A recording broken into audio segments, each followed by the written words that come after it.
Edith va faire une petite recherche bibliographique. Elle arrive. Bonsoir tout le monde encore. Je ne sais pas, je n'ose pas dire, ça me fait plaisir d'organiser ce débat parce que ce débat, c'est pour commémorer quand même le 13e anniversaire de la révolution syrienne que pour certains, on l'appelle plus révolution. De toute façon, c'est une tuerie qui s'est déroulée pendant 13 ans, qui a traduit plus que 5 décennies de répression et de despotisme. Actuellement, j'allais dire presque on fait avec, mais il faut toujours pas oublier que tous les jours, on est en train de découvrir les atrocités de ces dernières années. Et dernière chose en date, c'est un ami journaliste qui travaille avec nous dans la télévision Souria. Il vient de savoir que son frère, qui a été emprisonné en 2014, a été tué la semaine d'après son emprisonnement. Et ce n'est qu'aujourd'hui qu'il a su que la famille a été informée par les autorités. C'est une manière très cynique et perverse de la part des autorités syriennes de prévenir comme ça les gens pour régler le dossier des détenus politiques. C'est un conseil russe aussi cynique que Poutine, que annoncer leur mort, c'est beaucoup mieux que de parler d'eux toujours en tant que disparus. Et ça ne dérange pas grand monde. Surtout que maintenant, le monde est préoccupé ou occupé plutôt par ce qui se passe.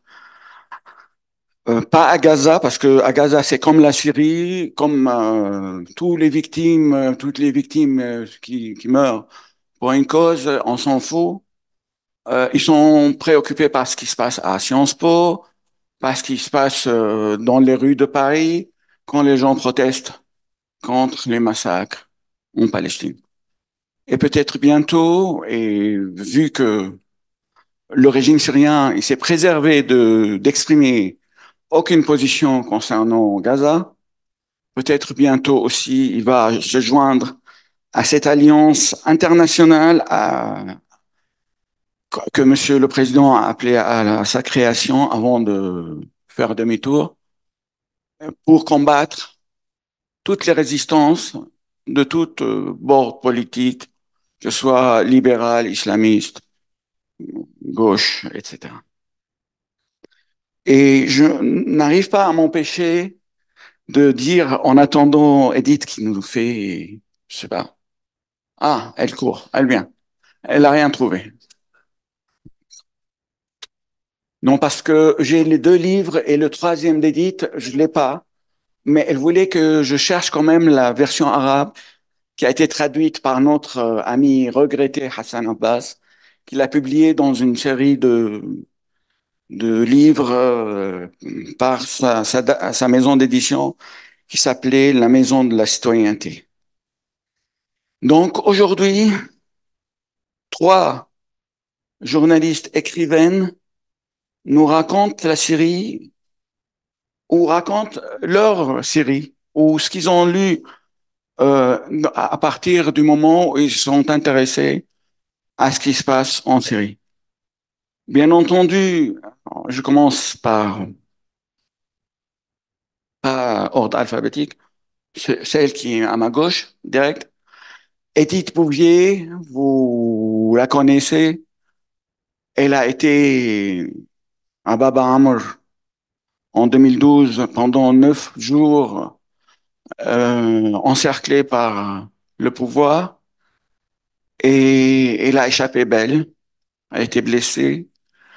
Et une phrase qu'elle a prononcée après ça, qui m'a beaucoup touché, il a dit, et tu me corrigeras, dans mes veines, il y a du sang syrien.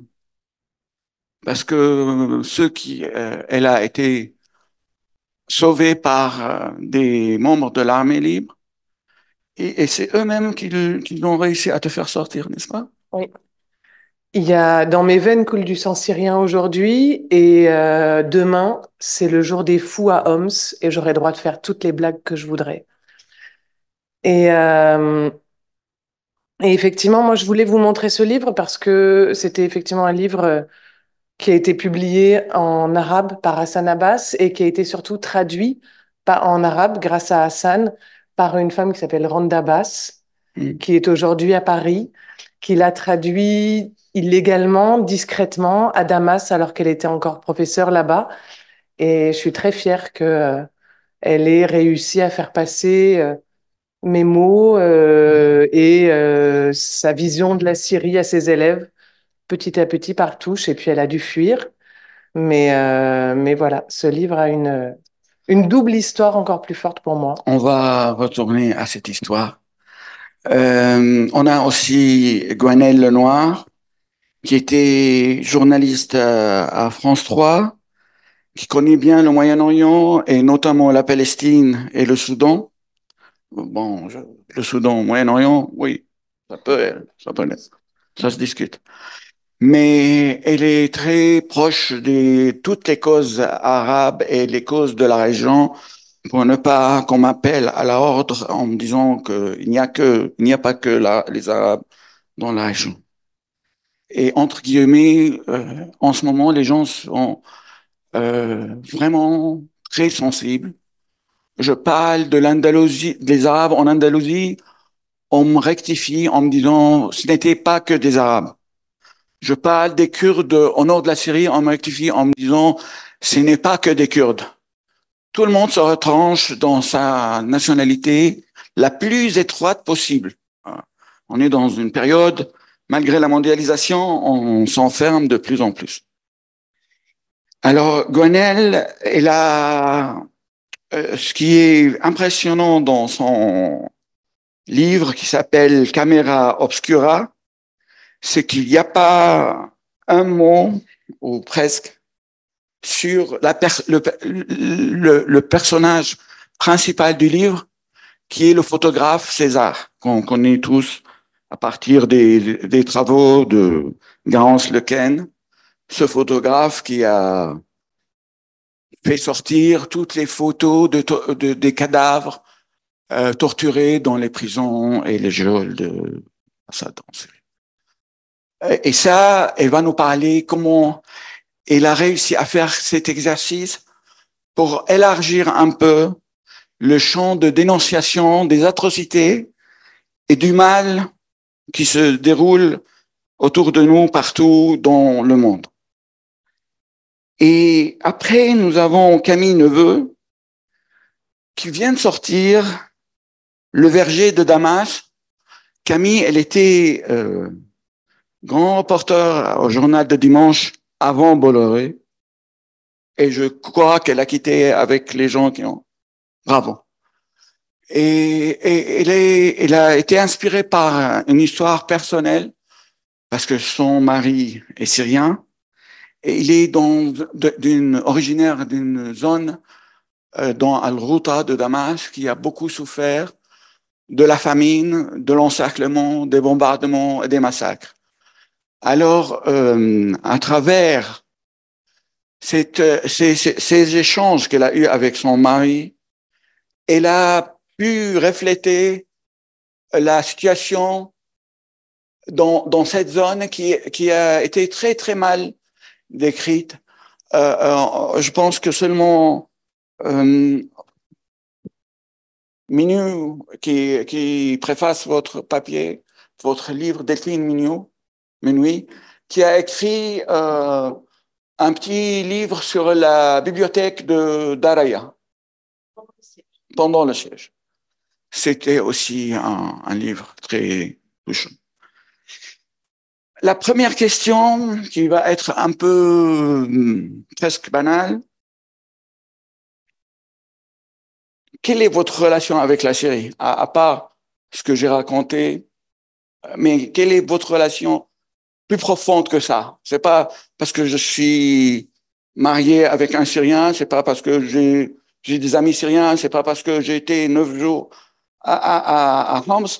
Il y a un plus peut-être. ou bien vous pouvez développer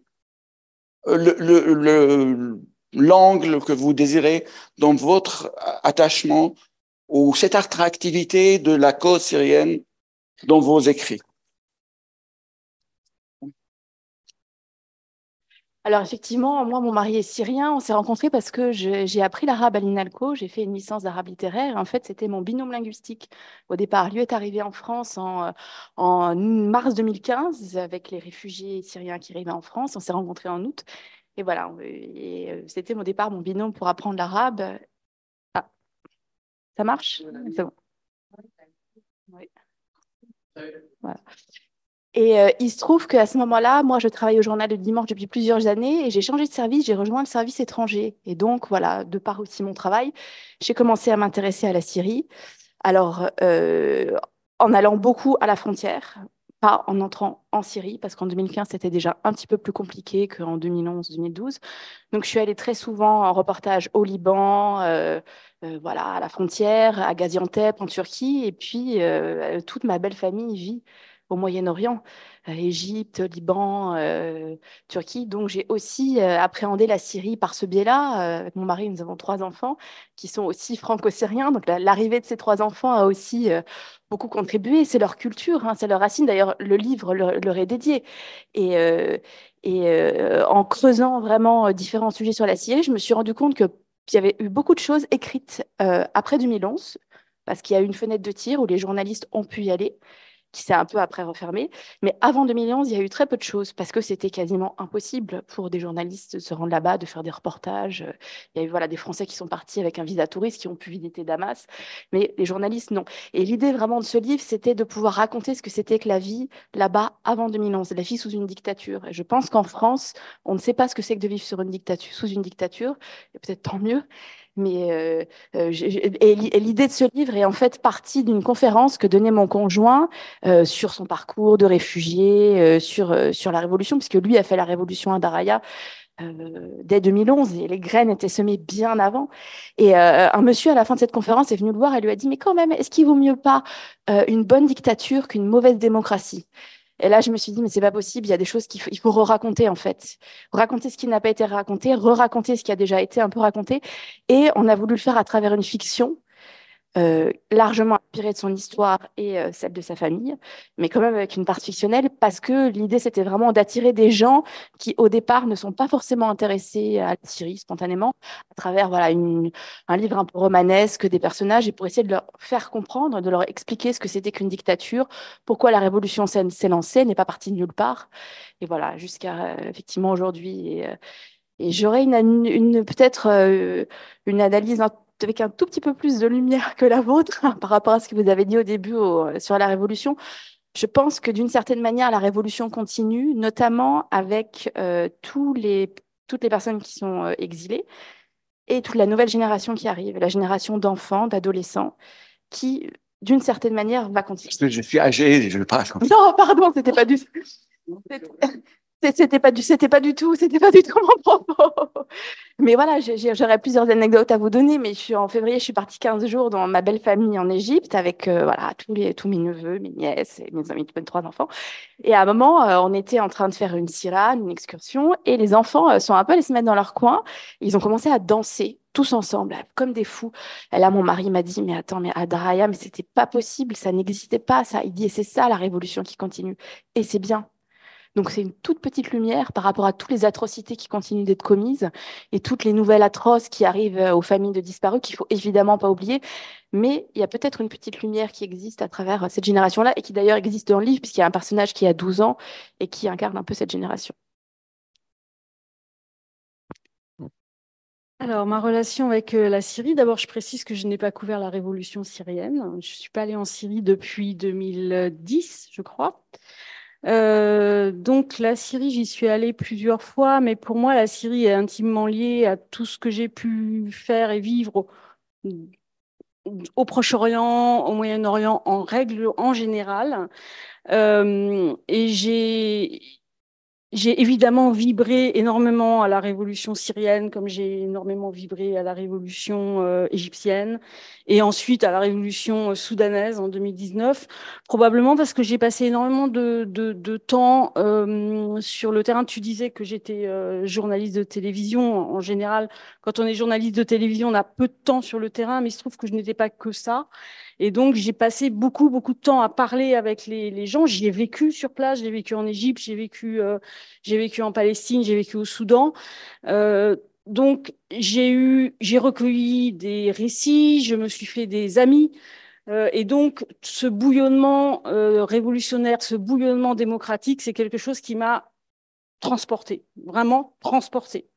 Et ensuite, évidemment, les contre-révolutions m'ont énormément atteinte. J'ai beaucoup d'amis syriens qui sont arrivés en France à ce moment-là. Oui, je précise aussi qu'avant avant même la révolution syrienne, j'avais commencé à travailler au Liban sur Tadmor. Et j'ai rencontré sur la prison de Palmyre, et j'ai passé énormément de temps avec d'anciens prisonniers libanais. Et c'est ça aussi qui m'a donné une idée, en fait, assez intime de la répression et de ce que pouvait être ce régime. J'ai évidemment été extrêmement marquée par des livres comme La Coquille, etc. Enfin bon. Et en fait, Camera Obscura, c'est une reconstruction. Alors, c'est l'histoire de César, mais comme tu le disais, qui n'est jamais nommé. La Syrie non plus n'est jamais nommée, et c'est volontaire, parce que je pense que c'est plus large, en fait, que cet héroïsme est plus large que juste la Syrie. La question que la révolution syrienne et que la répression ensuite de la révolution syrienne ont posée sont universelles. Pour moi, c'est universel. Pour moi, la Syrie est universelle. Et donc, j'ai reconstruit à partir des récits que j'ai reçus directement, de la sensibilité que j'ai pu acquérir sur le terrain, et des choses que j'ai lues, des témoignages que j'ai recueillis. C'est ça, Camera Obscura, il y a un peu tout dedans, à travers la Syrie, parce qu'encore une fois, je pense que la Syrie il y a une universalité dans cette histoire syrienne.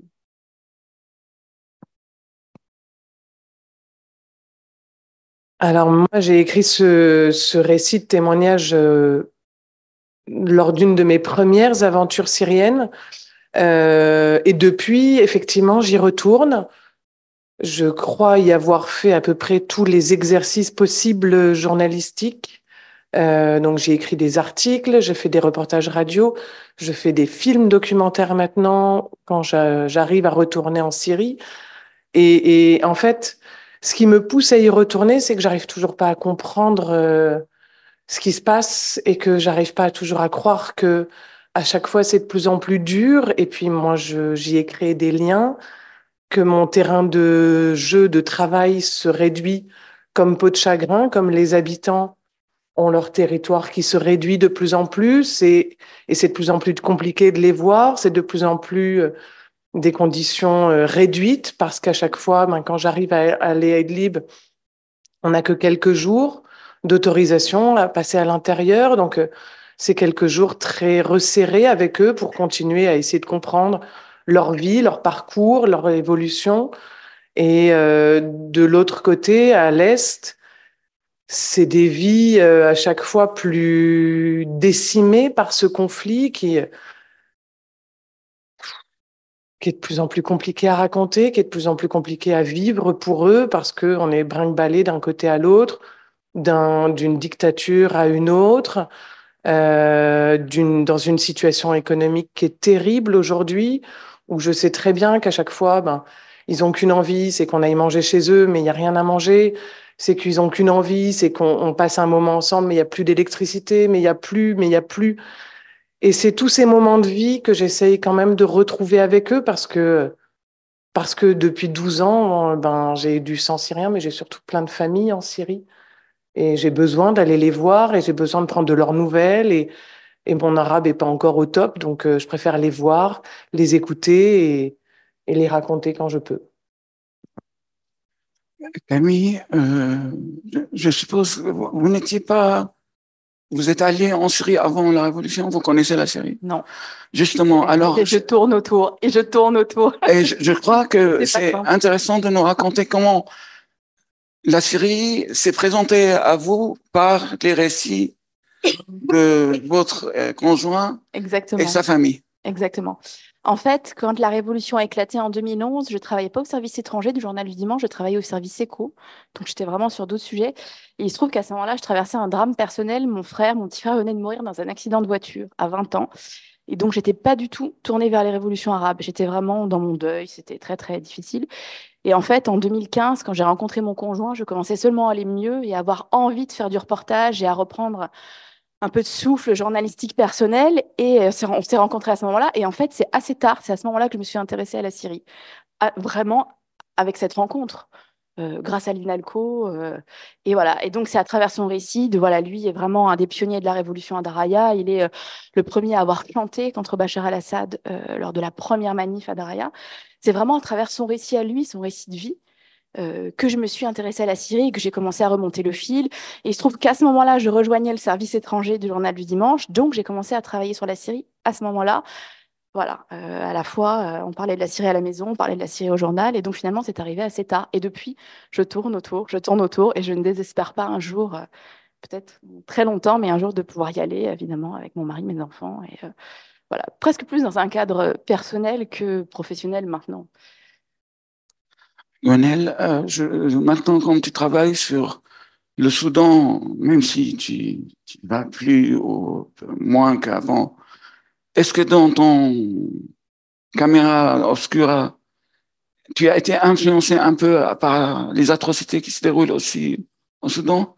Ça joue un rôle dans l'élargissement de champ de vision. Alors en fait, j'avais terminé Camera Obscura quand le coup d'État au Soudan a eu lieu. Et j'avais même terminé Camera Obscura quand la révolution soudanaise a commencé, je crois.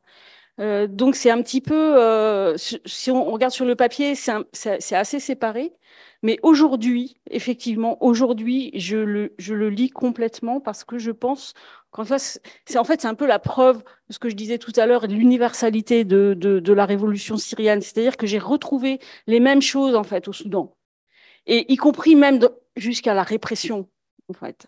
Et donc aujourd'hui, mentalement, tout ça se lit, même si Camera Obscura a été écrit avant.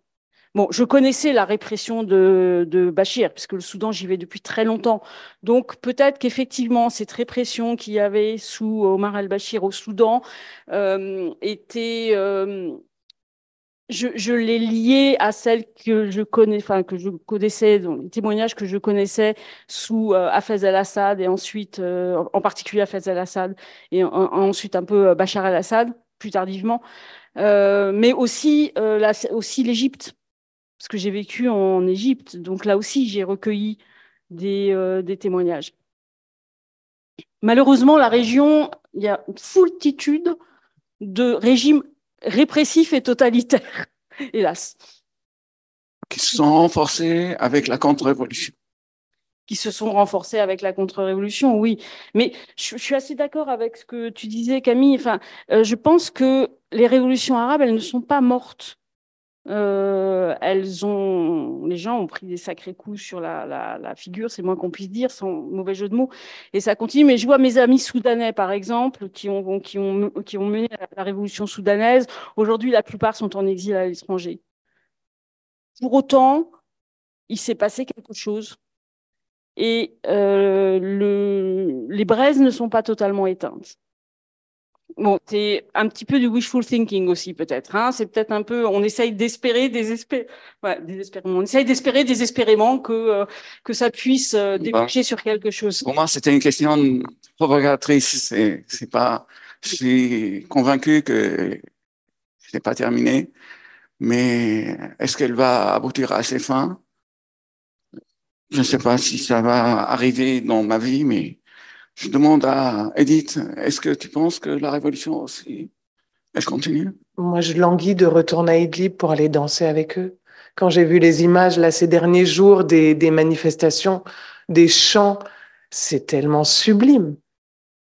Ça n'a, en tout cas, là, moi, c'est là que je la retrouve, la révolution. C'est là qu'à chaque fois, il y a cet embryon où, voilà, on se rassemble dans des maisons et on chante, on raconte, on refait le match de ce qui s'est passé il y a longtemps et on y croit encore. Après, c'est plus compliqué ailleurs, c'est plus compliqué quand on sort dans la rue. C'est pas, voilà, les bombes continuent de tomber, l'armée est aux portes, les autorités d'HTS ne sont pas bienveillantes avec les organisations de droits de l'homme, avec les associations, avec la population, mais il y a encore cet espoir. Et heureusement, mais cet espoir, il est là même heureusement chez les réfugiés. Je rentre du Liban, chez les réfugiés qui ont fui et qui n'attendent qu'une chose, c'est d'y retourner, qui n'attendent qu'une chose, c'est que le régime tombe. Et il suffit de voir aussi les manifestations à Souaïda. On en parle très peu, mais elles continuent, elles sont quotidiennes et elles sont là. Et pour le moment, elles ne sont pas réprimées, donc ils vont continuer. Et c'est eux qui font cet espoir de paix, de quelque chose. Effectivement, on le verra peut-être pas tout de suite, mais il faut y croire. Je vais essayer. Non, non, c'est pour rire. Gwenel, quand il parle du Soudan de l'époque de Bachir, un ami chercheur soudanais, il m'a appris une qualificative qui correspond tout à fait au Soudan, son point de vue, que je trouve beaucoup plus exact concernant la Syrie. Il a parlé de la amnocratie, la sécuritocratie. Moi, je la vois beaucoup plus en Syrie qu'au Soudan. Parce qu'au Soudan, c'était l'armée. Parce que quand on parle de sécuritocratie, on parle du système de sécurité qui est détaché de l'armée. Au contraire, qui affaiblit l'armée pour renforcer un secteur de sécurité, ce qu'il a fait Assad, et il a réussi à le faire depuis 1970. Alors au Soudan, il y avait, c'était parallèle en fait. Il y avait l'armée, mais qui est, elle le prouve d'ailleurs aujourd'hui sur le terrain assez inefficace finalement. Et tu avais le Nice, qui est vraiment l'équivalent des services syriens, avec moins de branches probablement, moins de branches qu'en Syrie, mais il y avait le Nice et ce qu'on appelle au Soudan, on les appelle toujours comme ça parce qu'elles ont ressurgi là avec la guerre, les Kataib ez-Zel, ça dit bien son nom, les brigades de l'ombre, les brigades de l'ombre. Donc c'est les gens, c'est les escadrons de la mort en fait.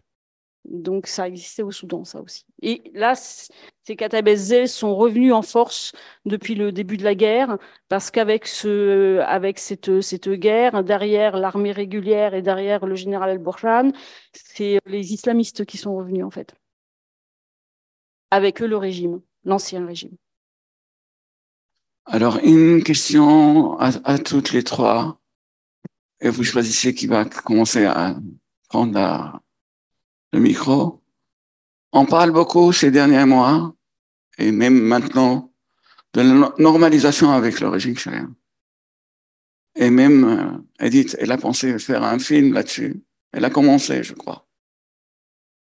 Comment vous réagissez en tant qu'observatrice presque engagée à cette problématique, normalisation avec le régime syrien, à laquelle il y a des gens à l'Élysée, au Quai d'Orsay, y croient?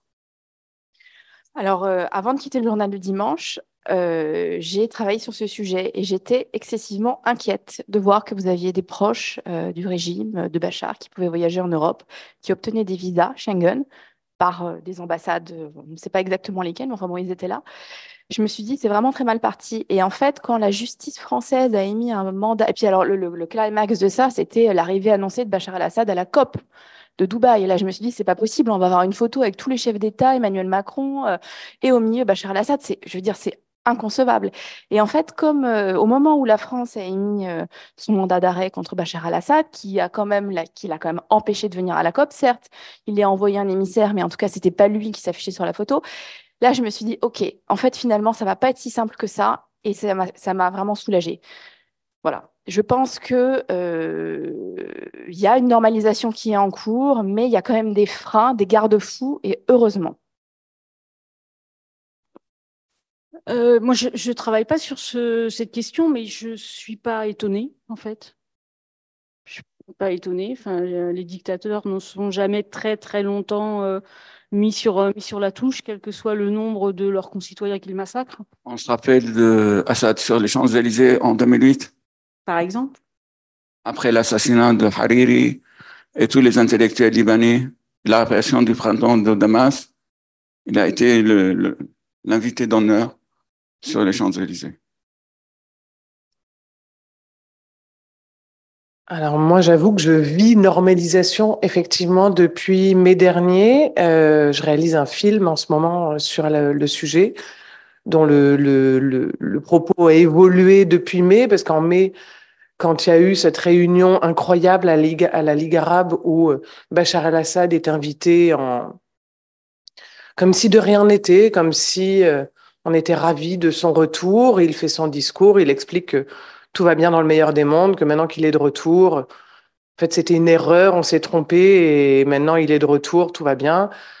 On se rend compte aussi que quand même, cette normalisation, elle a commencé longtemps avant, que le retour de la Syrie à Interpol, alors qu'il y a autant de Syriens qui viennent se réfugier en Europe, dans le monde, et qui sont du coup surveillés par les services secrets internationaux et que la Syrie peut avoir des infos sur eux à l'autre bout du monde, c'est pas une bonne idée. Alors aujourd'hui, oui, ce que disent les Syriens et que je trouve sublime, c'est qu'en fait, Bachar el-Assad est le premier obstacle à la normalisation avec Bachar el-Assad. Heureusement qu'il est là et ça permet d'empêcher la normalisation avec lui-même parce que c'est lui qui bloque, heureusement. Et il y a des garde-fous, je suis d'accord, hein, pour le moment, il y a des grands euh, de chefs d'État, il y a des diplomates qui s'arc-boutent en disant jamais, jamais ça ne passera. Mais ça passe. Ça passe dans de plus en plus de chancelleries en Europe. Ça passe. Les Grecs ont réouvert leur ambassade, les Italiens ont réouvert un consulat. Il y a les Tchèques qui laissent entrer de plus en plus de monde, avoir de plus en plus de visas. Ça rentre. Alors oui, les Américains ont refait passer un nouveau Anti-Normalisation Act. C'est très bien, c'est très beau. Mais pour le moment, on laisse faire. Il y a les JO, ces sublimes JO qui vont avoir lieu à Paris. Il y aura un groupe syrien. Si c'est encore celui qui est venu en septembre, qui était responsable de massacre à Alep, qui est le chef du groupe des sportifs en France, c'est pas normal non plus. Et c'est toute cette entrée de la Syrie comme ça, discrètement, qui passe. C'est ce retour des relations économiques qui passe discrètement. Moi, j'ai entendu beaucoup de diplomates, beaucoup d'humanitaires, beaucoup de chefs d'entreprise me dire, en préparant ce documentaire, on a essayé le blocage, ça n'a pas marché, il vaut mieux réouvrir la porte. De l'intérieur, on le fera changer. Comme vous avez réussi à faire changer, effectivement, Bachar el-Assad avant, et donc vous l'aviez invité en 2008. Et effectivement, on a vu qu'il y a eu beaucoup de pas qui ont été faits ensuite. Je ne crois pas à ça. Je ne crois pas que cette politique des petits pas qu'on est en train de faire soit une solution avec la Syrie. Et par rapport parce que Camille, vous êtes mariée avec un Syrien, un réfugié. Par rapport à la question des réfugiés, des exilés, est-ce que là je me mets de votre vie personnelle, est-ce que dans vos discussions, vous parlez d'un éventuel retour quand les choses changeront pour le mieux en Syrie? Est-ce que ce retour, peut-être dans les familles composées, c'est un peu complexe, mais le retour pour ceux qui n'ont pas été intégrés complètement dans la société, qui n'ont pas eu des enfants avec une Française ou une Allemande ou autre, le retour est une chose qui revient dans les conversations des réfugiés. Alors évidemment, mais ça reste quand même lointain. C'est-à-dire qu'il y a toujours cette idée, à un moment ou à un autre, de vouloir reconstruire la Syrie. Et en fait, c'est vraiment dommage que ce soit moi qui vous le dise. J'aimerais vraiment que ce soit mon conjoint qui soit là. Et c'est toute la problématique qu'on a eu autour de ce livre. Je fais un petit aparté, mais on l'a écrit à quatre mains, mais c'est moi qui le signe et je lui ai à peu près proposé 100 fois qu'on le signe ensemble ou sous un pseudo et il voulait pas. Et en fait, ce soir, je lui dis, mais viens, tu seras dans le public et puis à un moment, il y aura des questions, tu pourras répondre. C'est plus intéressant que ce soit toi qui parles que moi, qui suis finalement qu'une passeuse. Et en fait, il me dit, non, non, mais je m'occupe des enfants. Je lui dis, mais non, on va prendre une babysitter. Il me dit, non, non, je m'occupe des enfants. Et en fait, je comprends que c'est trop douloureux pour lui. Donc, je me fais voilà, la passeuse du mieux que je peux, puisque je ne suis pas lui, mais qu'on discute quand même beaucoup. Oui, la question du retour, elle est effectivement, elle est toujours en tête, dans la tête de tout le monde. Il y a l'envie de reconstruire. Aujourd'hui, je travaille en France, en Allemagne, avec l'idée un jour, voilà, de reconstruire, d'acquérir des compétences, d'acquérir un petit pécule pour pouvoir retourner en Syrie. Et en même temps, vous avez aussi, c'est vraiment en même temps, c'est-à-dire que vous avez aussi tous les gens qui ont des enfants, qui ont des adolescents, qui pensent à leur éducation. Et là, effectivement, les yeux sont plutôt tournés vers l'Europe, vers le Canada, vers les États-Unis pour les études de leurs enfants. Mais je pense que le retour, effectivement, je veux dire, moi, ma belle-mère, elle ne rêve que d'une chose, c'est d'avoir ses enfants et ses petits-enfants réunis autour d'elle à Daraya, mais elle le dit à chaque fois qu'on la voit, c'est voilà, c'est son rêve. Donc vous voyez, il est quand même là, mais je pense que ce sera long. Et peut-être dans le cas de familles comme la nôtre, qui sont des familles mixtes, même si j'aime pas trop ce mot, mais enfin voilà, en tout cas voilà, une Française mariée avec un Syrien, peut-être que ce sera pas forcément un retour permanent. Voilà, il y a beaucoup de gens qui vivent voilà, des deux côtés de la Méditerranée, mais encore une fois, c'est très hypothétique parce qu'aujourd'hui, mon conjoint, il peut absolument pas revenir en Syrie. Voilà, c'est pas possible. Mais c'est dans sa tête tout le temps.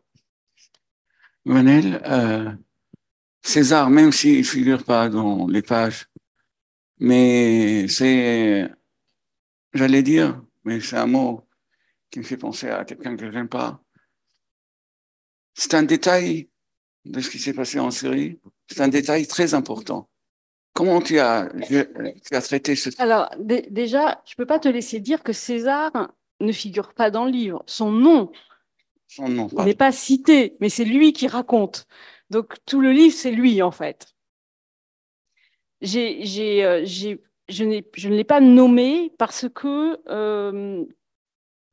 comme je le disais tout à l'heure, je pense que son geste et son cheminement sont universels et que des gens qui se lèvent contre la barbarie, contre la tyrannie, mais il y en a dans tout ce genre de régime.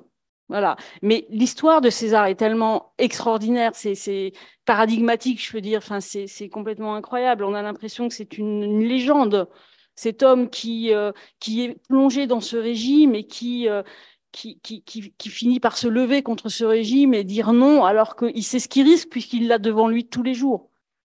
Et il tient 2 ans. Donc moi, la première fois que j'ai entendu parler de l'histoire de César, c'était en 2014. Et c'était à l'Institut du monde arabe. Et c'était la première fois que je voyais des photos. Je crois que c'était une des premières fois où ces photos étaient montrées, en fait. Et franchement, je me suis pris un uppercut. Vraiment. Alors, juste pour trois mots un petit peu personnels, je viens d'une famille extrêmement attachée à tout ce qui peut être dignité humaine, droits de l'homme. J'ai été baignée là-dedans depuis que j'étais toute gamine. Et donc là, vraiment, je me suis pris un uppercut à la fois par la violence de ce qui était montré, cette barbarie qu'on voyait à l'écran, et par le, le courage. Je ne sais pas si c'est du courage qu'il a eu, enfin, en tout cas, ce qui l'a emmené vers cette action de se lever contre ça et de faire sortir, de montrer cette barbarie au monde entier. Donc, je suis sortie de là et je me suis dit, bon, il y a deux solutions, en fait. Soit je fais mon travail de journaliste et je cherche César, mais ça va me prendre énormément de temps. Et puis, assez vite, je me suis rendu compte que ça allait pas répondre à ma question, en fait.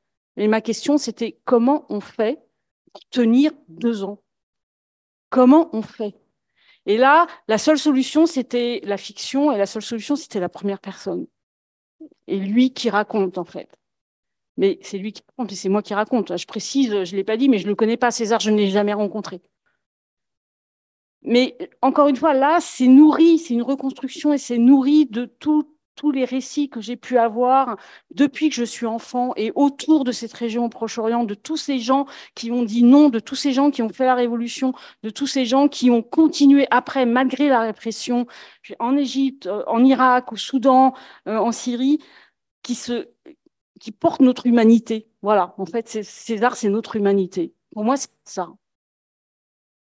Tu crois que, parce que j'ai entendu parler d'autres personnes qui ont travaillé sur César, que sa déception était énorme, vu la réception de son travail, vu l'indifférence à son égard, pas personnelle, mais à l'égard de sa cause, et surtout que on m'a dit, moi je ne l'ai pas rencontré non plus, que César pensait que le fait de dévoiler ses photos allait faire changer la chose. Je pense que nous avons les mêmes sources.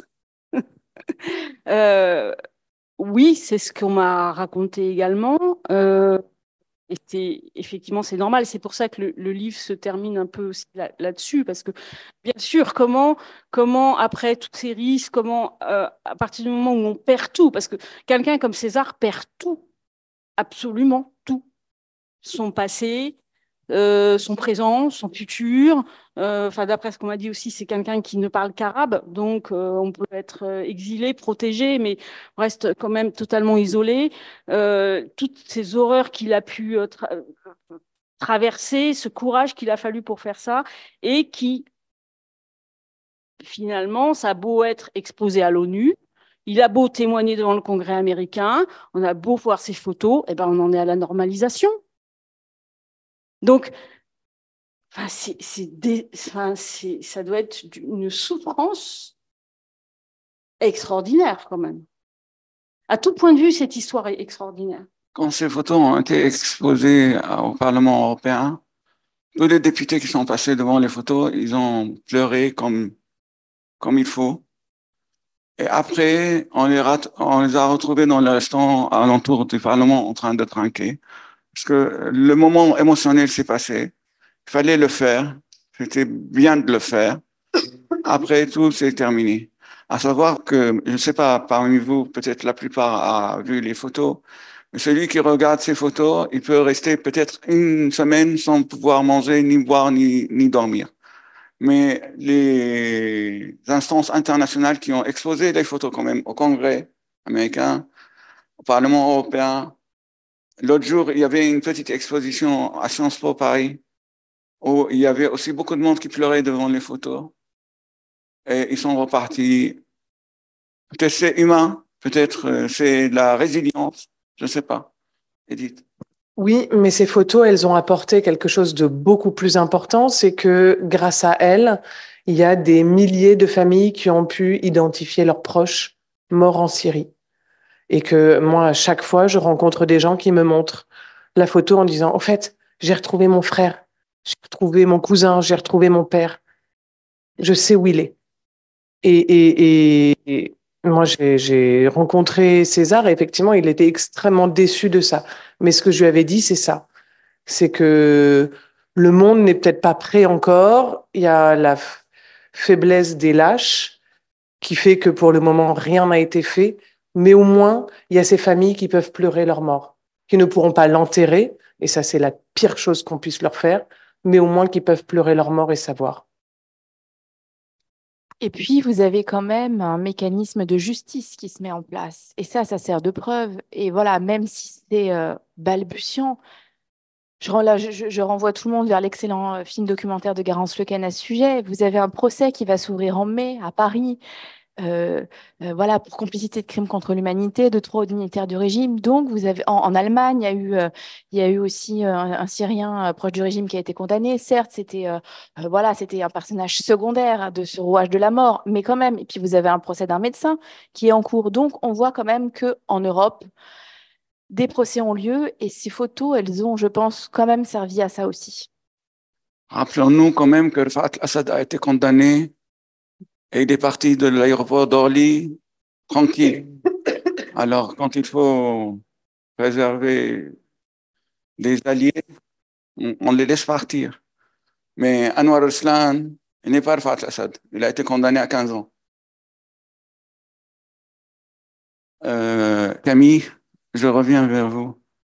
Est-ce que pour préparer le livre, vous avez, à part les récits de votre conjoint et les rencontres avec la famille, est-ce que vous avez quand même fait une recherche, euh, j'allais dire bibliographique, sur l'histoire de la série, est-ce que vous avez lu, par exemple, le livre de Michel Serra, L'état de barbarie, qui explique tout ce qui se passe à nos jours?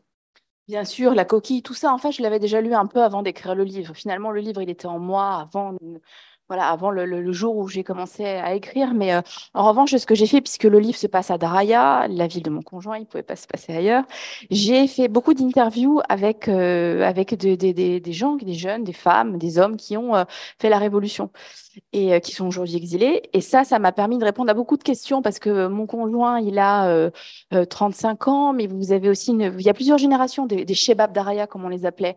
Il y avait aussi des femmes et je voulais vraiment avoir un panorama un peu varié. J'avais des questions parfois précises, certains ne pouvaient pas répondre, ils me renvoyaient vers d'autres. Donc, en fait, j'ai fait un travail documentaire avec tous ces témoins que je remercie d'ailleurs et qui m'ont permis voilà, de retracer aussi l'histoire de cette ville qui est un peu inédite. À Daraya, pour ceux qui ne le savent pas, il y avait des groupes de jeunes qui, avant la Révolution, qui par croyance ou par conviction, ils s'occupaient un peu de la propreté de leur ville, ils s'occupaient un peu de la vie sociale, de la vie culturelle. Ils s'organisaient entre eux pour échanger des livres bien avant la Révolution. Et cela représentait un danger pour le régime. Alors les services d'enseignement les attrapaient et les humiliaient juste parce qu'ils pensaient à leur rôle en tant que citoyens. Citoyens conscients du manque de services publics, de l'absence de l'État, dans le sens, l'État présent par ses agents de sécurité, mais l'absence de l'État d'un point de vue service public, etc. Alors Daraya, elle était connue pour ça. Et aussi, j'ajouterais peut-être, vous avez entendu parler, celui qui a joué un rôle important dans l'encadrement des jeunes et dans leur engagement pacifique, parce qu'ils étaient tous pacifistes, c'est le regretté Jawdat Saïd. C'est un religieux tcherkesse qui est originaire du Golan, mais qui a vécu là-bas et il a créé autour de lui des groupes de jeunes très engagés et très pacifiques. Et pour cela, la répression à Daraya était très sévère et très sanguinaire parce que pour le régime, une de ces théories qui a été héritée du père, c'est il faut d'abord s'attaquer aux pacifistes, après laissez-nous les militaires et tous ceux qui prennent les armes, parce que ça, avec eux, on peut traiter. Mais les plus dangereux, c'est les pacifistes, c'est les médecins, c'est les enseignants, c'est les intellectuels, etc., etc., ceux qui n'ont pas pris les armes. Alors, les premiers défunts de la Révolution, les premières victimes, c'était Rias Matar, c'était beaucoup de Sherbaji, de la famille Sherbaji, c'était Amar Aziz, c'était des gens qui croyaient à la pacificité de leur mouvement. Voilà, je dis pas mieux. Merci. Edith, le livre, il n'est pas avec nous là, tu l'as cherché. Mais est-ce que depuis le livre, tu n'as pas voulu, parce que je t'ai entendu parler de vouloir écrire un roman, quelque chose de plus romancé sur ton vécu en Syrie, pas seulement pendant ces 9 jours à Baba Amr, mais après. Ah non, mais quand je les écoute ou quand je discute avec Delphine Minouy et d'autres qui se sont mis au roman, effectivement, j'ai très envie. En fait, à chaque retour de reportage, il y a cette page de gauche, tous ces récits qu'on n'a pas pu mettre dans les films, dans les articles, tous ces gens qu'on aimerait raconter, mais qu'il faut protéger, qu'il faut anonymiser, qu'il ne faut pas mettre en danger en publiant leurs noms, leurs histoires. Et en fait, moi, j'aimerais beaucoup avoir votre courage et passer et trouver le temps aussi de passer à la fiction parce que ça permet de raconter toutes ces histoires qu'on n'a pas eu la place de raconter dans tout le reste et de raconter avec plus de force parce que je sais que je peux les protéger comme je veux. Parce que dans un article, il faudra mettre leur nom, leur âge, ce qu'ils disent précisément et s'en tenir à une exhaustivité. Là, je sais que j'ai plus de place. Là, je sais que j'aurai la capacité de mettre que Mahmoud qui habite à Idlib, je vais le mettre à Raqqa, comme ça, pas à Raqqa parce que ça sera pas du tout la même situation, mais je vais le mettre ailleurs pour le protéger et je vais le raconter. Et en fait, il y en a tellement des gens que je voudrais vous raconter qu'on a croisés au cours de reportages et qu'on n'a pas pu vous raconter que j'aimerais bien trouver le temps de ça. Inch'Allah. Inch'Allah. Avant de passer la parole à la salle, je vais faire une petite autopromotion parce que vous me faites penser à un travail qui a été réalisé en 1898 par mon arrière-grand-père, où il a raconté son imagination, son projet pour la réforme du monde arabe aux musulmans par la fiction. Il a imaginé une réunion, une ligue, une réunion de plusieurs personnalités du monde entier pour débattre sur les maladies de l'islam. Et il les a réunis à la Mecque. Il n'a jamais visité la Mecque, mais il a imaginé toute la fiction. Et il a sorti un livre. En le lisant, on croit vraiment à la tenue de cette réunion. Il y a même les noms de chaque personne. Par exemple, il a choisi celui de Belfort, celui de Paris, celui de Alma-Ata, chacun parlait de son problème avec l'islam ou sa vision de l'islam. Et il se terminait par des propositions et des recommandations comme toute conférence officielle qui se respecte se termine. Et c'est tout dans son imagination. Il n'y a jamais eu cette réunion. Et les gens, jusqu'à nos jours, ne croient pas que cette réunion n'a jamais eu lieu. À tel point qu'il a été jugé par le sultan Abd-Hamid comme quoi il s'est comploté pour renverser le khilaf al-Osmania. Et le livre, ça s'appelle al-Qura, la mère des cités, ce qui est le surnom de la Mecque. Voilà. Merci beaucoup pour... Il est traduit, oui. Merci beaucoup pour Camille, Gwenel, Edith. Et en attendant d'autres occasions de vous revoir, maintenant on laisse un peu la parole à la salle parce que je pense qu'il y a pas mal de questions. Et peut-être sur Zoom aussi, il y a des choses. Sinon, on commence avec la salle. Il faut que quelqu'un, voilà, pour encourager les autres parce que souvent... Merci. Alors, je voulais, quand on parle de l'exposition César, vous dire que dans le cadre des 20 ans de Revivre, logiquement, c'est quasiment, on a un accord de principe, donc on va pouvoir faire l'exposition à l'Assemblée nationale. Donc ça, c'est très important parce que ça va mobiliser les élus. On n'a pas l'accord écrit, mais on a la lettre, elle est prête. Elle va partir demain à la présidente de l'Assemblée. On en a déjà parlé, des élus vont parler. Bon, elle a l'air d'être très favorable à ça, donc ça sera important. On communiquera, on fera des réunions à cette occasion, peut-être des conférences, etc. Parce que je crois effectivement, ça, ce qui était dit, si on veut pas que Bachar soit réhabilité, c'est une lutte qu'il faut faire, il faut se battre. Alors, c'est des petites bagarres, mais par exemple, l'histoire de la COP. L'histoire de la COP, quand on a entendu parler qu'il devait venir à la COP et qu'on a vu qu'il y avait un mandat d'amener international contre lui, on a regardé qu'il y avait effectivement une convention d'extradition entre les Émirats arabes unis et la France. Donc, on a inondé le ministère des Affaires étrangères et l'Élysée en disant voilà, hein, attendez, hein, s'il vient, vous devez demander. Alors, est-ce qu'il l'aurait fait? Je ne sais pas. Mais voilà, tout ça, c'est des luttes au quotidien.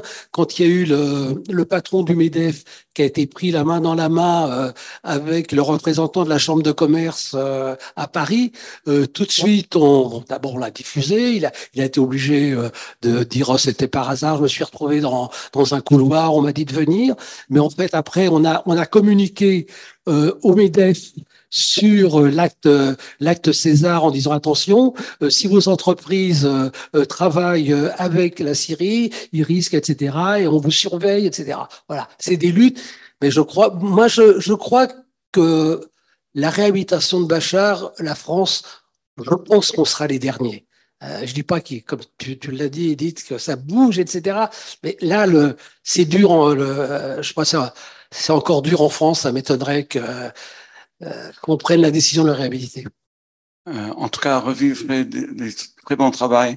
Mais permets-moi d'attirer ton attention de ne pas être instrumentalisé par l'Assemblée, parce que l'Assemblée nationale, connaissant son penchant vers Israël, tu risques d'être récupéré par certains qui vont dire, vous voyez, vous parlez d'Israël, regardez les pays arabes comment ils font de leur peuple. Mais alors, suggestion très modeste, vous pouvez dans votre discours ou dans les ondes dans la communication, parler de Gaza aussi, pour qu'ils ne jouent pas là-dessus, parce qu'ils adorent jouer là-dessus, notamment la présidente de l'Assemblée nationale. Voilà. Merci. Oui, merci beaucoup pour votre exposé. Avant de poser la question, j'aimerais dire une chose, c'est-à-dire mon sentiment en vous écoutant, parce que je me demande des livres comme ça, de la littérature, ça peut être juste pour viser les Français ou les Européens ou c'est-à-dire le public, la société civile, etc., pour les sensibiliser, pour les réveiller. Mais en fait, je voulais vous dire que ça nous touche énormément parce que, par exemple, je suis en train de lire Camera Obscura et je me suis posé la question, est-ce que pour moi, une Syrienne qui a accompagné la révolution, ça sert à quoi de lire un tel livre? Mais en fait, j'ai senti que ça arrose la sécheresse en moi et ça réveille beaucoup de choses et en même temps, ça m'aide à résister, à continuer à résister, à ne pas céder parce que je reviens vers tous les détails à travers la littérature et pas à travers les propagandes même révolutionnaires ou donc, je voulais vous dire que c'est pour nous aussi, Syriens, que c'est un travail très, très utile et nécessaire parce qu'on tombe, on cède, on se plie, on désespère. Et moi, je crois beaucoup aussi au cinéma et au film et à la littérature. Et je trouve, par exemple, même pour ton livre qui n'existe pas, c'est-à-dire c'est toujours ces livres nous donnent de la nourriture euh, pour, pour qu'on continue à exister, même si ça vient avec des plumes françaises ou avec des gens qui sont pas concernés exactement comme nous, mais c'est un travail énorme. Je voudrais poser une question, vous voulez intervenir? Non, je voulais vous remercier. Non, ma question c'est à Camille parce que vous aviez dit comme ça très très en passage que votre belle-mère qui habite à Daria. Qui habitait, donc il n'y habite plus maintenant. Ah voilà, Oui, parce oui. que, Non, non, parce que c'est ça ma non, non, pas question. du Est-ce tout. que Daria est devenue une ville qui existe? Parce que pour nous, elle a été complètement rasée depuis les bus verts quand les gens ils ont quitté. Est-ce que il y a des familles qui existent Ouais. là-bas, qui vivent, Il y a des familles qui existent, il y a des familles de Syriens qui sont un peu revenus, qui ont eu des enfants. La ville a été reconstruite, alors à coups de pots de vin énormes pour reconstruire les réseaux d'eau, d'électricité, ça a été extrêmement coûteux pour les gens qui sont sur place. Et vous avez des familles qui se sont réinstallées, vous avez des écoles aussi, qui ne sont pas forcément les écoles du régime qui s'ouvrent. Donc tout ça fait aussi une petite lumière. C'est des instituts privés, en fait. Voilà. C'est-à-dire les gens, ils sont revenus de Idlib même aussi ou... Oui, vous avez un peu de tout. Et on pensait à un moment qu'il allait avoir voilà, que la population d'Araya allait vraiment être mise sur la touche par le régime. C'était le but du siège. Hein. Et puis après, voilà. Il a visité Bachar al-Assad, c'est ça? Un jour, il est parti sur place. Oui. Et en fait, vous vous rendez compte que vous avez quand même des Syriens qui reviennent. Voilà. Et que, alors, Mais vous avez des détails du quotidien de ces gens-là? Les prix sont délirants, c'est très compliqué de se nourrir, vous avez pas beaucoup d'électricité, voilà, quelques heures par jour, l'accès à l'eau est compliqué, mais malgré tout, il y a quand même une forme de vie qui reprend et ça, c'est une petite lumière. Après, c'est pas forcément des gens, je veux dire, les gens qui ont mené la révolution à Daraya, ils sont pas là, évidemment. Ils sont partis, ils sont exilés, et eux, ils sont vraiment dans le viseur du régime, ils reviendront pas tout de suite, mais vous avez voilà, certaines familles qui sont là et qui ont pensé à un moment que l'Iran euh, allait envoyer voilà, les familles des miliciens s'installer là-bas, et en fait, c'est un petit peu plus compliqué. Et les gens qui sont revenus habiter, pardon, j'en profite. C'est des gens qui avaient pris les bus verts ou pas du tout? Je pense qu'il y en a, ouais. Ok. Ouais. À vérifier, là, il faudrait faire, c'est une belle enquête d'ailleurs à faire, mais en tout cas, je peux vous dire qu'il n'y a pas que des, voilà, que des familles de miliciens iraniens, il y a des Syriens qui revivent. Encore une fois, je veux. Sans famille. On a les fils et tout à Daraya. Ouais. Mais c'est compliqué d'en dire. Enfin voilà, il faut aussi les protéger. Pour le Zoom, si vous voulez parler, il faut le micro. Alors, qui veut poser une question ou commenter? Abdelkader. Monsieur. Oui, merci mesdames pour tout le travail que vous faites. J'aurais une question concernant la présence iranienne en Syrie généralement et entre autres à Daraya. Est-ce que on a des échos comme quoi ils achètent massivement des biens? Est-ce que c'est réalisé? Est-ce qu'il y a des installations d'Iraniens? Est-ce que c'est vrai que les Iraniens font venir des Hazaras qu'ils installent en Syrie et ainsi de suite? Parce qu'on on a l'impression qu'il y a comment dire, un changement de population démographique. Vous avez des éléments là-dessus? Alors, c'est ce qu'on craignait au départ. Je ne peux pas vous donner d'informations précises sur ça. En revanche, ce que je peux vous dire, c'est que vous avez toute une espèce de sphère de seigneurs de guerre qui se sont mis en place, qui ne sont pas forcément des Iraniens ou des Libanais ou ce qu'on veut, mais qui sont des Syriens proches du régime et qui, en fait, c'est eux qui verrouillent, c'est eux qui récupèrent les pots de vin pour reconstruire la ville. Et ça, c'est inquiétant parce qu'aujourd'hui, si vous voulez faire, notamment à Daria, si vous voulez faire quelque chose, il faut passer par ces gens-là. Pour dire un mot, il y a eu beaucoup de conversions plutôt que remplacement de population. C'est-à-dire dans la région de Alep, il y a beaucoup d'argent qui coule pour convertir des gens très pauvres, comme ça s'est passé au Liban dans les années 80-90. Et à Deir ez-Zor aussi, il y a beaucoup de conversions. Mais il n'y a pas C'était plus des rumeurs que de réalité, de changement de population. Et pour le moment, moi, ce que j'ai pu recueillir comme information en discutant avec des gens dans certains quartiers de Damas, c'est qu'effectivement, il y a beaucoup de soldats installés, oui, mais leurs familles ne sont pas du tout venues vivre en Syrie. Par contre, ils font flamber les prix de la nourriture, apparemment. Mais est-ce que c'est que eux ou est-ce que c'est la crise économique? En tout cas, on les accuse de beaucoup de choses. Et il y a un grand étendard. On dit c'est les Iraniens. Effectivement, c'est pas que des Iraniens. Il y a des Libanais. Il y a beaucoup de monde derrière tout ça. Mais il y a un grand mal pour la population. Oui. Okay. Oui, merci beaucoup pour ces interventions très éclairantes. Moi, ma question porterait sur le fait que part d'un constat en fait sur le fait qu'il y a eu beaucoup de livres qui ont été publiés sur la Syrie depuis la Révolution. Alors au départ, il y avait des livres pour et d'autres contre aussi. C'était une lutte idéologique. Et puis, ce qui m'a frappé, c'est qu'il y a beaucoup de livres de journalistes, qui sont allés en Syrie ou qui ne sont pas allés d'ailleurs, donc c'est le cas aussi ce soir. Et je me demandais comment écrire sur la Syrie. Alors au début, ça peut s'expliquer par le fait de vouloir expliquer la situation syrienne dans les premières années de la révolution et de la guerre. Et puis ensuite, 13 ans après, alors je fais une petite parenthèse, il me semble qu'il y a vraiment un phénomène éditorial sur la Syrie. C'est-à-dire avec le nombre de livres qui ont été publiés sur la Syrie, il y a vraiment un phénomène éditorial qui est inversement proportionnel à l'intérêt qui est porté sur la Syrie. C'est-à-dire quand on compare, c'est-à-dire évidemment, c'est pas des centaines de livres, mais quand même, moi j'ai une bibliothèque qui est presque entièrement consacrée à la Syrie et d'ouvrages en français en plus.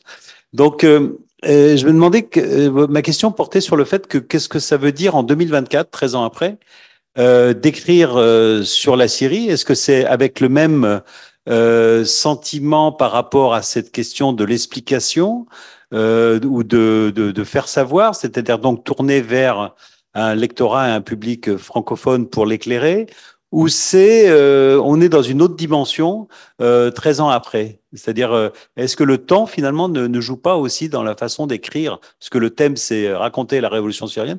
Est-ce que le temps joue pas aussi dans le fait de raconter en fait c'est plus tellement la révolution, maintenant c'est la situation syrienne aussi. Alors, je rebondis sur ce que Gwen elle a dit, je crois, tout à l'heure. C'est universel ce qui se passe là-bas. Donc, je pense que c'est pour ça qu'il y a eu une grosse production littéraire, des documents et puis aussi des romans qui commencent à arriver. Et c'est intéressant ce que vous dites parce que pendant plusieurs années, je pense que les journalistes syriens, franco-syriens ou français comme moi ont pas pu passer à la fiction. C'était trop tôt. Et en fait, ce temps maintenant, il arrive. Et je pense aussi que moi, je le vois dans les témoignages que j'ai recueillis pour écrire cette fiction, donc, mais qui est aussi basée sur des faits réels, comme je le dis au début du livre. Les gens parlent plus, ont plus de recul. Alors peut-être avec parfois le danger, c'est de réinterpréter, de réécrire dans sa tête ce qui s'est passé. Mais je pense que c'est plus facile pour tous ces témoins de parler, paradoxalement, de parler aujourd'hui, parce que ceux qui sont exilés, ils ont une nouvelle vie, ils ont des problématiques, ils sont dans leur quotidien et ils sont aussi plus en sécurité matérielle, financière, etc. Et ils sont plus, c'est plus facile pour eux de parler. Et ce qui était drôle, donc dans les, je sais pas, les centaines d'heures d'entretien que j'ai eu avec mon conjoint, on vit ensemble depuis presque 10 ans, et en fait, il y a des choses qu'il m'avait jamais racontées. Pas parce que par pudeur, mais parce que juste il les avait oubliées. Et qu'en fait, mes questions très insistantes, très précises, pour avoir le plus de détails possible, pour que ce soit le plus juste possible, ça a réactivé chez lui des souvenirs. Et je pense qu'aujourd'hui, voilà, il y a eu une forme de maturation, peut-être de la Révolution, en tout cas de ce point de vue-là, qui s'est fait et qui permet cette production. Oui, en ce qui concerne le roman, je pense qu'effectivement, il y a ce qui s'est passé avec la Syrie, c'est que c'est une vraie matière hein, à roman en fait, plus que l'Égypte encore, Euh, parce que c'est une tragédie au sens premier du terme. Donc, forcément, quand on a le goût de l'écriture, ça nous happe. Euh, et puis, par exemple, moi, je disais tout à l'heure que avant même de commencer Camera Obscura, avant même d'entendre parler de César, en fait, moi, j'ai passé beaucoup de temps avec d'anciens prisonniers du bagne de Tadmor. Et là aussi, c'est une telle, enfin, bon, vous avez lu La Coquille, enfin, c'est, c'est, c'est l'essence même, en fait, de la tragédie et du tragique. Donc, c'est une matière extraordinaire. Et on sort pas, de toute façon, on sort pas, quand on couvre en tant que journaliste ce genre d'événements et ce genre de régime, on n'en sort pas indemne. Et il faut bien à un moment aussi que nous, on digère ça et on en fasse quelque chose. On peut pas garder ça. Pour nous, enfin, je veux dire, ça nous remue. Enfin, même si on n'est pas originaire de ces pays-là, ça remue les tripes de façon extraordinaire. Je veux dire, ça macère. Il y a une vraie macération. Et ça fait partie de notre vie. Je veux dire, du matin au soir, du soir au matin. Enfin, même si on ne pense pas qu'à ça. Je veux dire, mais ça devient une nécessité. Pour moi, écrire un roman sur César, c'était nécessaire. Vraiment nécessaire. J'ai mis 6 ans à écrire ce roman parce que j'ai une vie professionnelle par ailleurs, que évidemment j'avais autre chose à faire, parce que aussi l'écriture n'était pas facile, parce que j'ai une façon d'écrire qui est très visuelle, donc ce qu'il vivait je le voyais, c'était pas toujours très agréable, mais je suis allée au bout parce que c'était une nécessité en fait. Moi, alors, mon témoignage, il est beaucoup plus ancien, mais aujourd'hui, si j'aimerais écrire à nouveau un roman sur la Syrie, en fait, c'était pas à l'époque un roman, mais c'est parce que surtout, je trouve que c'est le moment où on a envie de voir les Syriens en première ligne aussi. Tous les livres que vous avez dans votre bibliothèque, on n'est pas beaucoup à les avoir, hein. On doit être 12, hein. Les ventes n'ont pas été incroyables de tous ces livres, hein. Faut quand même pas se mentir. Mais aujourd'hui, c'est bon, là, des livres d'analyse de l'histoire des Assad, c'est bon, on a compris. L'histoire de l'arrivée des djihadistes, c'est bon, on a compris. En fait, tout ça, on l'a fait. C'est bon, le job a été fait. Ça n'a intéressé personne, pas plus que les photos de César d'ailleurs. Donc maintenant, mettre de l'humain, mettre du récit, mettre du jeu pour raconter des Syriens dans ce qu'ils se battent, dans leur quotidien, dans leur tragédie, oui, là, c'est indispensable. Il faut les remettre au centre de la pièce. Et je trouve que celui qui faisait ça le mieux, et aujourd'hui, parce qu'il n'est plus, il va falloir trouver des successeurs. Je vous laisserai la place. C'est non. Khaled Souleyman. Non, Pardon. Khalif. Voilà, pardon. Et parce que ces récits étaient du roman, mais s'impliquaient dans une vie, s'impliquaient dans tout ce qui se passait autour de lui et raconter l'intime, le géopolitique, raconter tout ça. Ce qu'il faut, c'est ça, c'est réussir à raconter, continuer à raconter la Syrie, parce qu'aujourd'hui, malheureusement, on ne la raconte plus nulle part ailleurs que chez Salam. Merci. Hala. Merci. Je viens à la question que tu as un peu soulevée, Edith. C'est surprenant c'est pas très surprenant qu'on ait envie de raconter la série, je comprends très bien. Comment est-ce que ça a été facile de trouver des éditeurs aujourd'hui sur la série? Et est-ce que vous avez déjà des retours de lecteurs ou de l'intérêt? Je suis très curieuse de savoir comment aujourd'hui les histoires syriennes sont reçues, acceptées, enfin, intéressent tout simplement. Alors là, je pense que j'ai un témoignage qui est assez intéressant et encourageant. Bon, d'abord, j'ai dû l'envoyer, j'ai aucun réseau dans l'édition, hein. J'ai dû l'envoyer à 25 maisons d'édition différentes. Bon, il se trouve que Julliard l'a pris, je suis absolument ravie, mais ça s'est fait sur, je sais pas, sur deux ans et demi. Enfin, j'ai dû envoyer, j'étais franchement découragée. J'étais à 2 doigts de le mettre en chapitre par chapitre sur Facebook en disant, allez-y, lisez-le, et puis bon, donc je suis très heureuse que Julliard l'ait publié.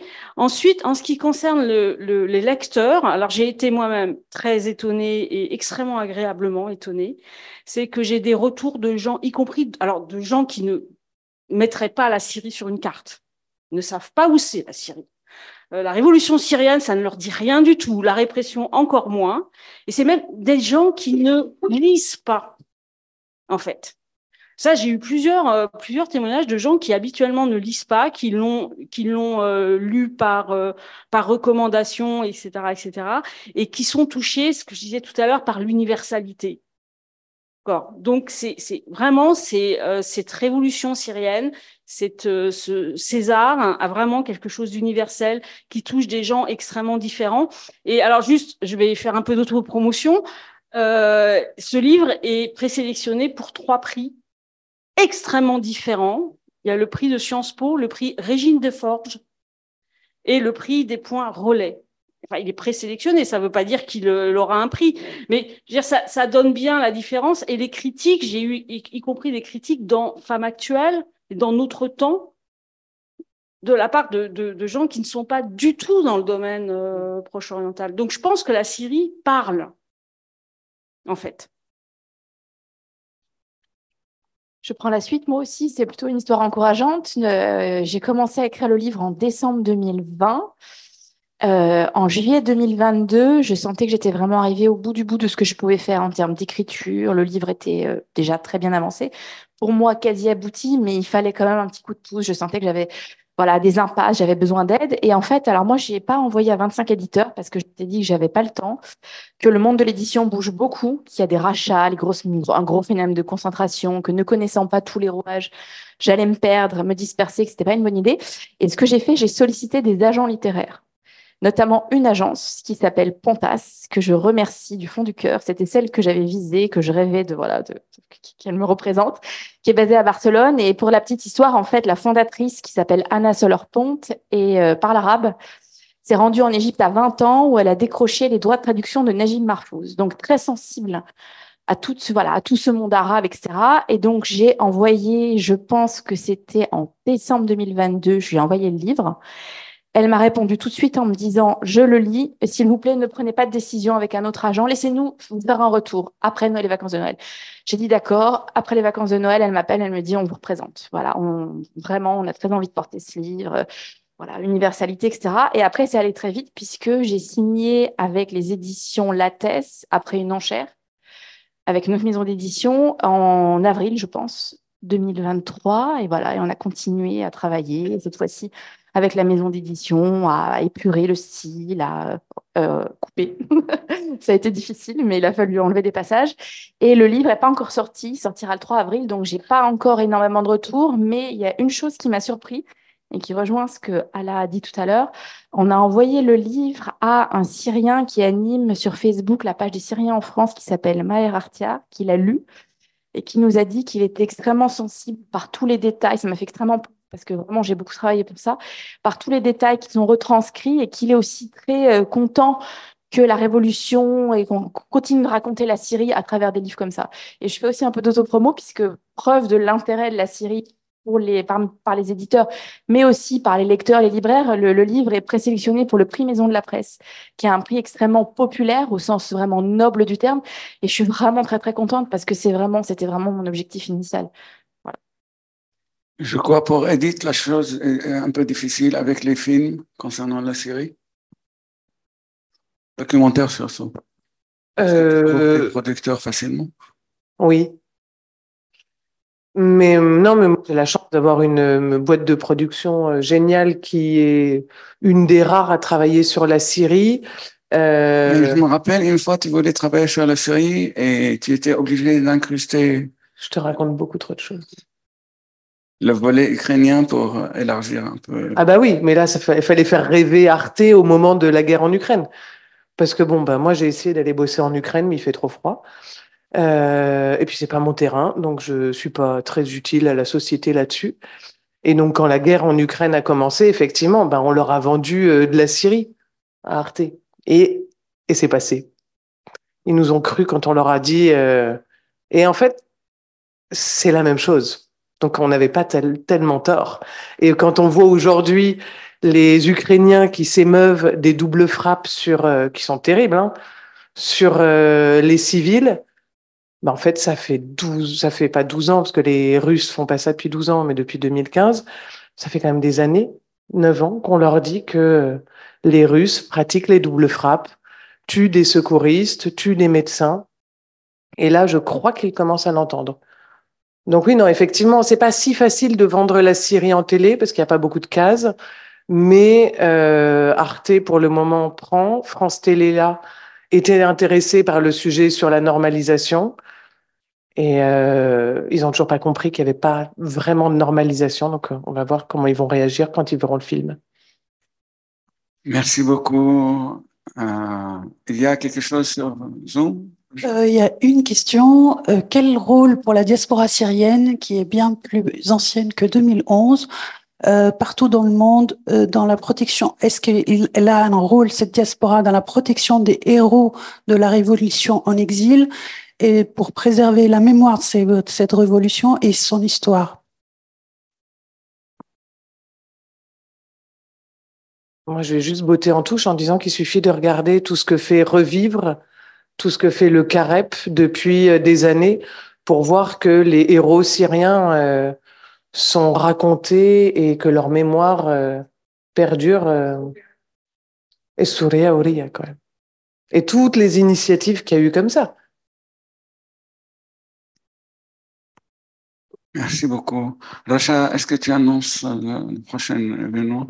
Oui, alors ce sera sur un thème totalement différent, le 2 avril à 18h30, au-delà du séparatisme et de la radicalisation, avec Anne-Sophie Lamine et Monsieur Loïc Lepape. Merci beaucoup, Racha. Merci. Merci à tout le monde, à nos invités, au public. À bientôt.